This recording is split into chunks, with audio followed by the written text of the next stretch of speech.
আসসালামু আলাইকুম। প্রিয় দর্শক, অন্য মঞ্চের আলাপ চাইতে আপনাদের সকলকে আমন্ত্রণ। হঠাৎ করে আমাদের রজার খলিল বা নিরাপত্তা উপদেষ্টা ওনাকে কেন ইউএসএ তে ডাকা হয়েছে, এই বিষয়টা নিয়ে আমরা কথা বলব। তো এই বিষয়টাতে যাওয়ার আগে আমরা ছোটখাটো দুই একটা বিষয় একটু আলোচনা করি। এটা অবশ্যই আপনারা সকলেই জানেন এবং আমার চেয়ে আরো ভালোই জানেন যে গতকাল রাতে স্বেচ্ছাসেবক দলের এক নেতাকে ঢাকার ওপেন রাস্তায় গুলি করে নিধন করেছে। ওরাই বলছে যে জামাত শিবির, জানি না, হয়তো কাল পরশু হয়তো বলতে পারে যে না না না, এটা আওয়ামী লীগ করেছে। এছাড়াও জাকসু নির্বাচনে বিএনপি ভাইয়ের ভরাডুবি, এদিকে জামাত নেতা বা আমিরে জামাত উনি বলেছেন দেশ স্থিতিশীল না, নির্বাচনের পরিবেশ নেই। এরপরে আসছে রয়টার্সের একটা বিশাল নিউজ, রয়টার্স, বিবিসি সহ বাংলাদেশে অনেক পত্রিকায় করেছেন যে বাংলাদেশ কিনতে যাচ্ছে পাকিস্তান থেকে চীনের তৈরি বিশেষ যুদ্ধ বিমান। এই হচ্ছে যে গতকালকের আসলে মূল কাহিনী বা চিত্রনাট্য, আপনারা যেটাই বলেন, যে এই হচ্ছে যে মূলত অবস্থা গতকালকে, গতকাল সারা দিন সারা রাতে। তো আমাদের এই বিমান বাহিনী প্রধান অলরেডি পাকিস্তানে আছেন এবং উনি ওখান থেকে JF-17 যুদ্ধ বিমান কেনার জন্য একটা কথাবার্তা বলছেন, হয়তো চুক্তিও হয়ে গেছে বা হবে, এরকম কিছু একটা আছে। এর ভিতরে আমি আপনাদের তিন চারটা ভিডিওর আগে একবার বলেছিলাম যে তারেক জিয়া হয়তো নেক্সট টার্গেট। তখন অনেকে আমাকে বলেছেন, ভাই তারেক জিয়া আপনি নেক্সট টার্গেট কিভাবে বললেন? দেখেন, 5ই আগস্টের পর ব্যাপক হত্যা নির্যাতন চলেছে আওয়ামী লীগের উপরে। নির্যাতন করতে করতে এক পর্যায়ে এখন আর ইলেকশনও করতে দিবেন, সব কিছুই শেষ, অলরেডি নমিনেশন এই সেই হয়ে গেছে। এখন নমিনেশন জাস্ট বাছাই পর্ব শেষ হচ্ছে, ইলেকশন হবে 12 তারিখ। যদি আমি বিশ্বাস করি না ইলেকশন হবে বলে, এবং আমার মতো অনেকেই বিশ্বাস করেন না। তারপরে ইলেকশনের সব কিছু চলছে। তো এর ভিতরে আপনি জামাতের যদি একটু কিছু খেয়াল করেন তাহলে দেখবেন যে জামাতে ইসলাম প্রথমে নিজেরা করবে, 300 আসনে প্রার্থী দিবে, এরপর আবার এনসিপি রিনিউল, এনসিপির বলা হলো যে 30 আসন, 30টা আসন দিবে। গতকালকে আবার ওনাদের ওই যে তাহের, যে 50 লক্ষ গাজবাতুল হিন্দ, সে বললো যে 10 আসন সর্বোচ্চ দেওয়া যায়, তার এর বেশি না। 30 আসন কে বলছে আপনাদেরকে? এরপরে আবার ওনারা যায় বিএনপির সাথে দেখা করছেন, করে বলছেন যে নির্বাচনের হইলে যেই জিতবে আমরা সকলে মিলে বসে একটা সরকার করব, মানে আমরা হালুয়া রুটির ভাগে যাব। এরপরে সম্ভবত ওখানে তারেক জিয়ার সাথে মনে হয় বৈঠকটাই খুব একটা সফল হতে পারেননি। না পারার কারণে ওনারা আইসা এইবার বলতেছেন যে নির্বাচনের পরিবেশ নাই। তো ওই যে বলছে হাদির কথাটা, যে তারেক জিয়ার নেক্সট টার্গেট কিনা, দেখেন ইলেকশনটা যাতে না হয় এই জন্য কিন্তু হাদিরা মারাইছে জামাত ইসলাম। যে হাদিকে প্রথমে ওরাই বানাইছে এইরকম প্রমিনেন্ট ফিগারের মতো, যে সাউয়া মাউয়া চিরাফেল, যেইখানে অমুক তমুক, টিনের সালে কাউয়া তারেক আমার ডট ডট, এগুলো বইলে টলে হাদিকে এমন এক লাইমলাইটে আনছে যা হাদি হচ্ছে যে পৃথিবীর সারা ভারত বিদ্বেষী। তারে ফালাই দিলে ভারত বিদ্বেষীটা উস্কায় দেওয়া যাবে, তারে ফালাই দিলে আন্দোলন চলবে। এখন কইতেছে আজকে 23 দিন হয়ে গেল, এখন হাদি হত্যার বিচার হইল না, ইলেকশন হইতে পারবে না, শাহবাগ দখল, এই সেই। তো পৃথিবীর কোন জায়গায় 23 দিনে বা ইয়ে হয় কি হত্যার বিচার হয় বা হত্যাকারী ধরা যায়, কিন্তু হত্যার বিচার এটা কই? আর হত্যাকারী তো জামাত, জামাতই করছে হত্যা। এখন ভিতরে জামাত নিজের কাছেই লুকিয়ে রাখছে, এখানে কার কি করার আছে? এইগুলোই যখন চলতেছে, এর ভিতরে আজকে আবার আরেকটা মজার কাহিনী। তারা কি বলছে যে একজন ব্যক্তিকেই চরম নিরাপত্তা দিতেছে এইটা সরকার, সেদিকে গুলো মানে তারেকের SSF এর নিরাপত্তা। তো তারেক তো আগেই জানতো, ইংল্যান্ড থাকতেই জানতো যে বাংলাদেশে গেলে জামাতই তারে মাইরা ফেলাবে। এই জন্যই সে এতদিন যায় না। পরে ইন্ডিয়ার সাথে কথা হয়েছে, তো ইন্ডিয়া বলছে না, তুমি যাও, আমরা তোমাকে গোয়েন্দা তথ্য দিব, সরকারকে গোয়েন্দা তথ্য দিব, তোমাকে যাতে বাঁচাই রাখা যায়। এরপর উনি আসলেন, SSF নিরাপত্তা, আর্মি, বিডিআর, পুলিশ সব নিরাপত্তা উনি পাইলেন। এইটা এখন আবার জামাতের সহ্য হইতেছে না। হ্যাঁ, আপনারা যদি চিন্তা করেন যে 2008 সালে যেমন শেখ হাসিনারে SSF এর নিরাপত্তা দিয়ে খালেদা জিয়াকে দিছিল, দুই দলকেই দিছিল। এবার তো আওয়ামী লীগ নাই, তো এখন তারেকরে দিছে এই জন্য জামাতরে দিতে হবে এরকম তো কোনো চরিত্র নেই। আর পুলিশ প্রশাসন বলেন আর এই ইন্ট্রিম বদমাইশগুলা বলেন, সবাই জানে যে না হত্যা মার্ডার খুন যা করবে এই জমাইত্যার গোষ্ঠীটাই করবে। সুতরাং সেই হিসাবে আছে এখন ওদের এই প্ল্যান যে এত কিছু সব কিছু হ্যান হয়েছে ত্যান হয়েছে, তারেক থাকতা তারেকের পক্ষে মনে হয় চলে যেতেছে, ব্যালেট মনে হয় পুলিশে মাইরা দিবে, এটা কোনো নির্বাচন নয়। এটা হচ্ছে যে ভাই নির্বাচন করিস না, আমরা যেহেতু এখনো 71-এর উপরে 24কে আনতারি নেই, এবং আমরা যেহেতু এই মুহূর্তে ক্ষমতা যেতে পারবো না, শুধু তুইও যেতে পারবো, প্রয়োজনে তারিখকেও মেরা ফেলাবে। এটা তাদের প্ল্যান। এই প্ল্যান যখন তারা চালাইতেছে, এর ভিতরে ওই যে মোস্তাফিজ খোস্তাফিজ নিয়ে লাগলো খেলায়। আচ্ছা, এখন গোদরসা আমরা ইয়েতে যাবো না, কই ওয়ার্ল্ড কাপ খেলতে যাবো T20, আমাদের নিরাপত্তার অভাব। কয় যে মোস্তাফিজের নিরাপত্তা দিতে আরো নাই, আমাদের পুরা টিম গেলে নিরাপত্তা দিতে পারো না। আসলে এগুলো হচ্ছে যে ফাউল। ICC বলছে তোমরা না আসলে তোমাদের পয়েন্ট কাটা যাবে, হ্যান হবে ত্যান হবে। এরপরে আজকে ওনারা বইলা দিছেন সরাসরি আমরা খেলতে যাব না। কথা হচ্ছে ভাই, তোরা খেলতে যাবি না, এটা তো 12 তারিখের পরে, 12 তারিখ যেই যারা জিতবে তারা পরে সিদ্ধান্ত নেবে, তোরা কে নেওয়ার আকবরাইয়া। এগুলো হচ্ছে সব আসলে ওই যে নির্বাচন বানচাল, ক্ষমতা আরো দীর্ঘায়িত করার একটা পুরানো কৌশল। এবার আসে যে খলিল সাহেবকে কেন USA তে ডাকা হইলেন। আসলে খলিল সাহেবকে অন্য কিছুর জন্য ডাকা হয়নি। বাংলাদেশ ভারতের সাথে মারামারি করবে নাকি বাংলাদেশ এই আপনার পাকিস্তানের লগে কাপড় তুলা দিবে, এগুলা নিয়ে আমেরিকার কোনো চিন্তা নাই।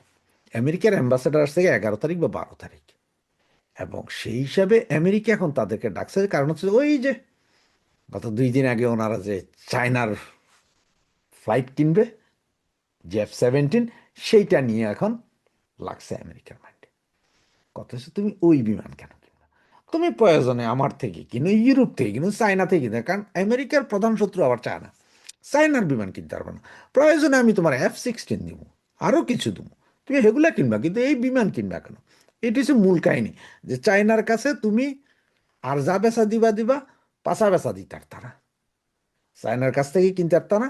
আর চায়না তো সে আনা, চায়না নিজে বেছে না, চায়না পাকিস্তানের দিয়ে বেছে, মানে আমরা। আর এই বিমানগুলো হচ্ছে মূল কাঠামো, মূল যত মেশিনারি আছে সব চায়নার, শুধুমাত্র উপরের খোল। বাংলাদেশে যেমন বাসের খোলা বানায়, এই খোল বানাইতেছে পাইকারা, বানাইয়া এটা এখন বাংলাদেশের কাছে বেচবে। তো বেচলে এখানে পাকিস্তানের লাভ, প্রচুর লাভ, ওদের ইকোনমি দাঁড়ায়া যাবে এইসব।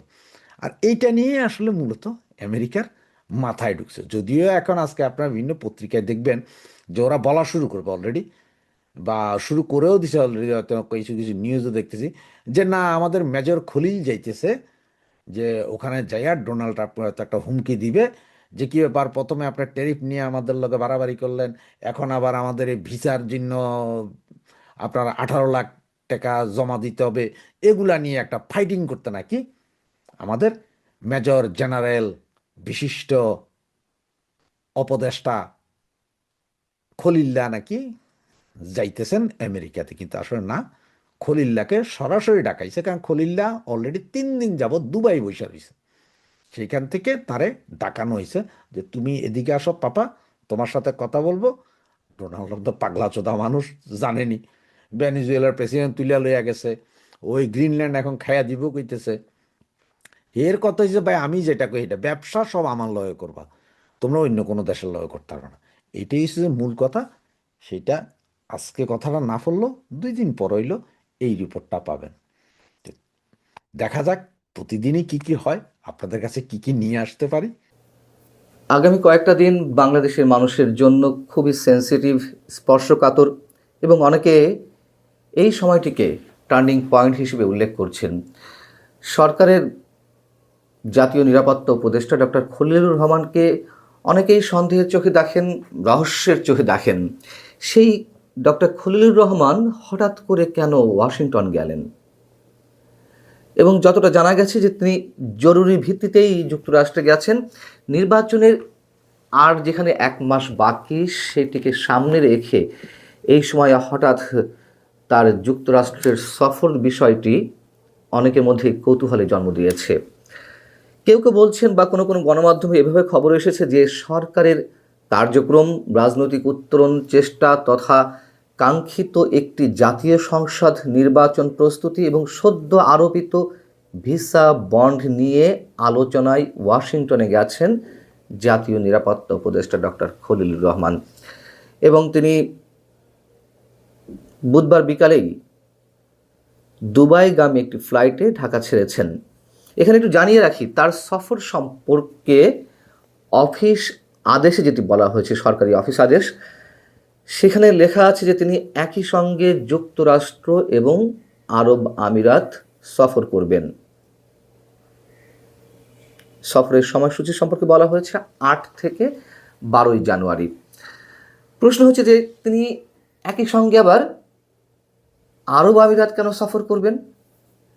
এই মুহূর্তে আরব আমিরাতের যে কোনো বিষয় আমাদের কাছে বিশেষভাবে উপস্থাপিত হচ্ছে, তার কারণ যুক্তরাষ্ট্র বা ভারতের যে কারোর সঙ্গে যে কোনো বৈঠক এই মুহূর্তে অনুষ্ঠিত হলে সেটি আরব আমিরাতে অনুষ্ঠিত হচ্ছে, এবং সেগুলোতে নিয়মিত অংশ নিচ্ছেন ডক্টর খলিলুর রহমান। আবার একটু খেয়াল রাখার বিষয়, বাংলাদেশে নিযুক্ত যুক্তরাষ্ট্রের নতুন রাষ্ট্রদূত ব্রেন্ট ক্রিস্টেনসেন তিনি ঢাকায় আসছেন আগামী 12 জানুয়ারি। বাংলাদেশে বহুল আলোচিত, তুমুলভাবে সমালোচিত সাবেক মার্কিন রাষ্ট্রদূত পিটার হাসের পর দীর্ঘদিন চলে গেছে, তারপর কিন্তু যুক্তরাষ্ট্র তার দূত হিসেবে পাঠাচ্ছে ব্রেন্ট ক্রিস্টেনসেনকে, এবং তিনি ঢাকায় এসে যেটা জানা গেছে প্রথমেই বিভিন্ন রাজনৈতিক দলের নেতাদের সঙ্গে বৈঠক করবেন।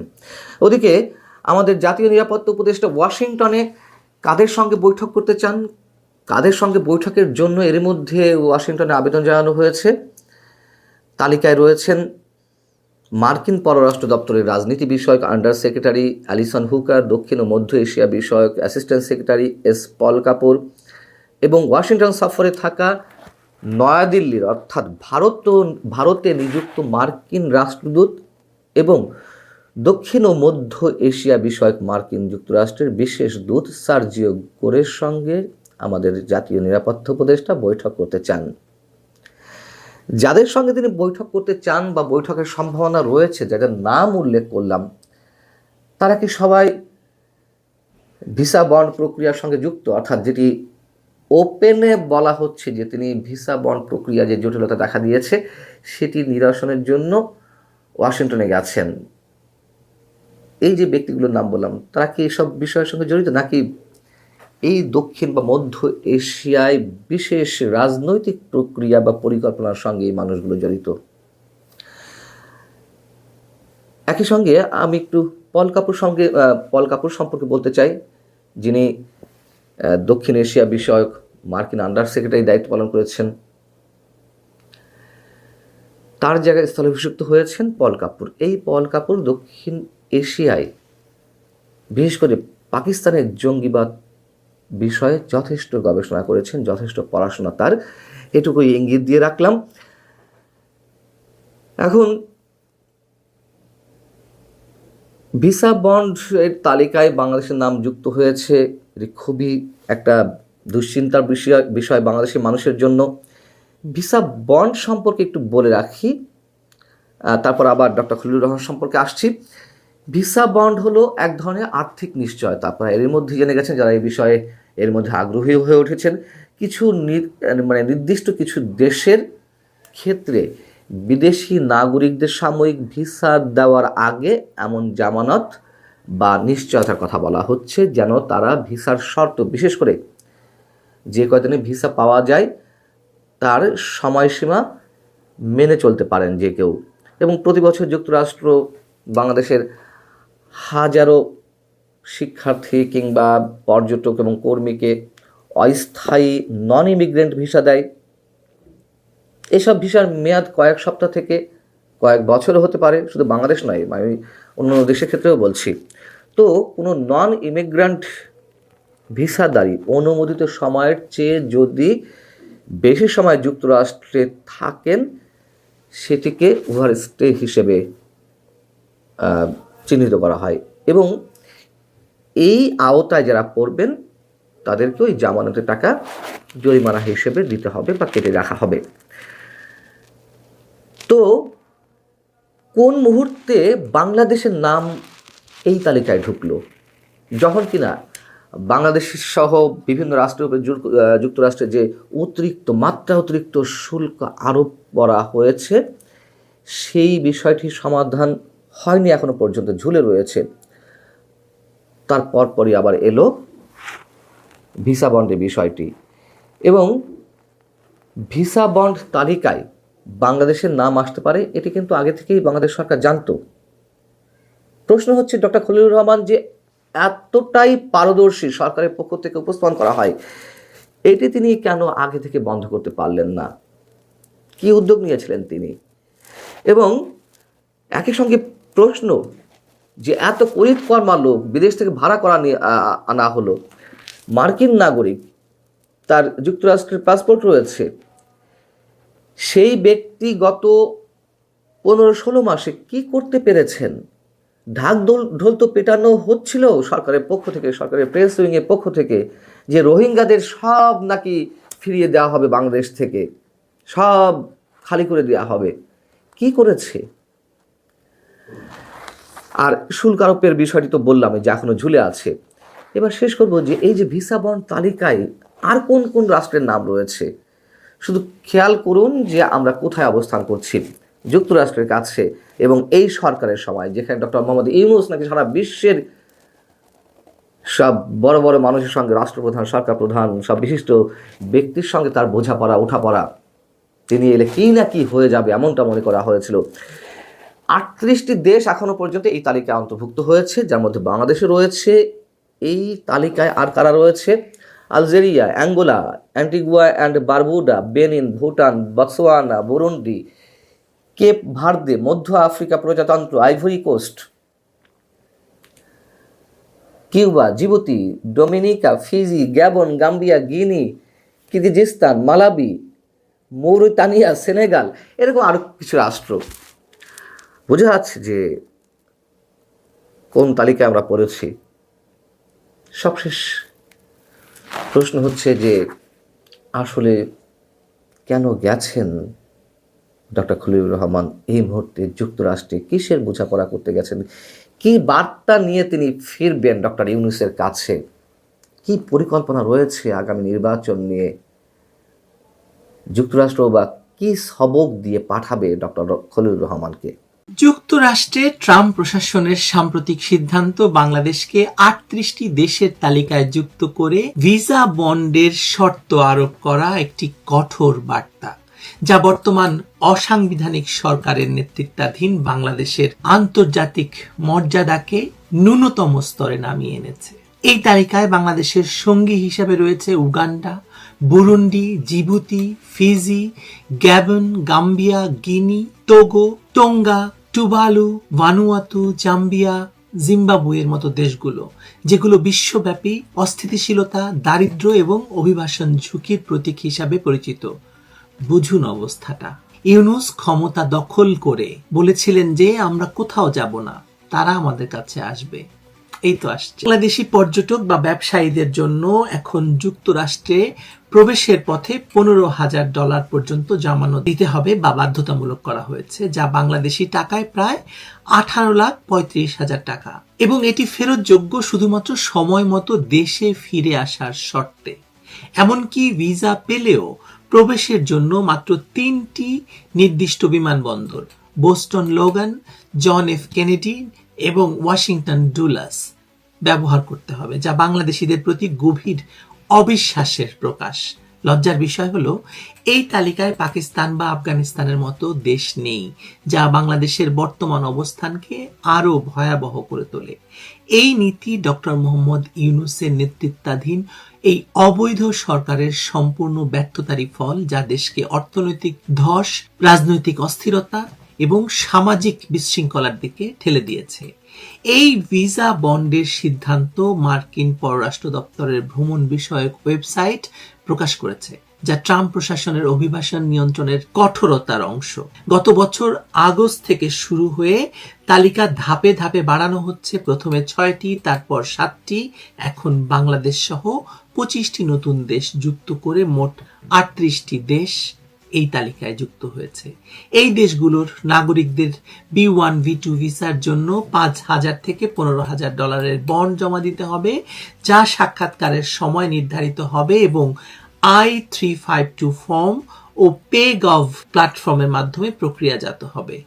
এটি কোনো নিশ্চয়তা দেয় না যে বন্ড দিলেই আপনি ভিসা পাবেন, প্রত্যাখ্যান হলে বা শর্ত পালন করলে ফেরত আসবে। এছাড়া সশরীরে সাক্ষাৎকার বাধ্যতামূলক করা হয়েছে। সামাজিক মিডিয়ার ইতিহাস এবং পরিবারের ভ্রমণ তথ্য জমা দিতে হবে।